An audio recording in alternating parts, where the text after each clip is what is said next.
एक समय की बात है जब गौतम बुद्ध अपने शिष्यों के साथ एक छोटे से गांव में यात्रा कर रहे थे। गौतम बुद्ध ने अपने शिष्यों को बतलाया कि हमें इस यात्रा के दौरान गांव के अधिक से अधिक लोगों को सुख और शांति का संदेश देना है।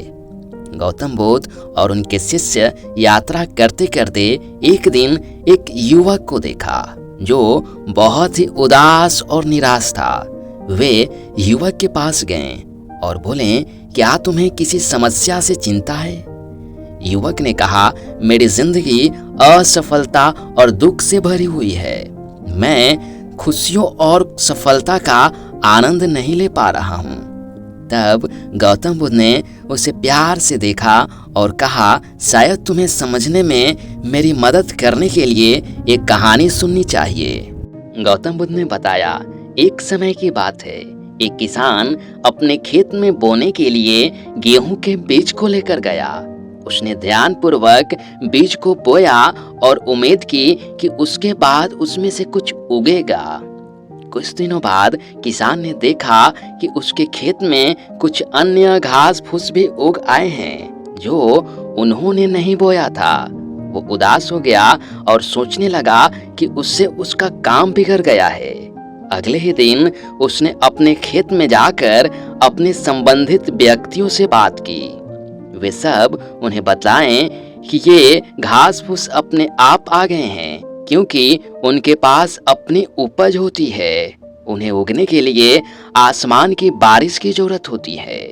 किसान ये समझ गया कि कुछ बातें हमारे नियंत्रण से बाहर होती है और हमें उसे स्वीकार करना चाहिए और हमें अपने काम पर ध्यान केंद्रित करना चाहिए और उपज का ध्यान रखना चाहिए। गौतम बुद्ध ने कहा, इस कहानी से समझने की कोशिश करो। जीवन में सफलता और दुख केवल आपके कर्मों का परिणाम नहीं होते हैं। हमें कर्म करते रहना चाहिए, शांति की तलाश में रहना चाहिए और अपनी उपज पर ध्यान केंद्रित करना चाहिए। अगर हम अपने कर्मों को ईमानदारी और सही तरीके से करेंगे तो सुख और शांति स्वयं हमारे पास आ जाएंगे। बुद्ध कहते हैं, तुम अपने कार्यों पर ध्यान केंद्रित करो, अपनी सोच को सकारात्मक बनाओ और दूसरों की मदद करने का प्रयास करो।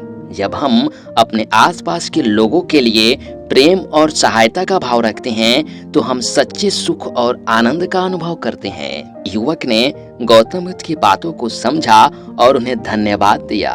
उसकी आंखों में एक नई उम्मीद की किरण दिखाई दी। गौतम बुद्ध की दिए गए उपदेश को अपने जीवन में लागू करने का निश्चय किया। देखिए, हमारी खुशियों और सफलताओं का स्रोत हमारे अंदर ही है। हमें अपने कर्मों को सच्चाई और प्रेम के साथ करना चाहिए। इस तरीके से हम अपने जीवन में सकारात्मक परिवर्तन ला सकते हैं और अनंत सुख और शांति का आनंद उठा सकते हैं। शांति ना तो बाहर से प्राप्त की जा सकती है और ना ही किसी वस्तु से। यह हमारी मन की स्थिति है जो हमारे अंतर्मन की गहराई में निहित है।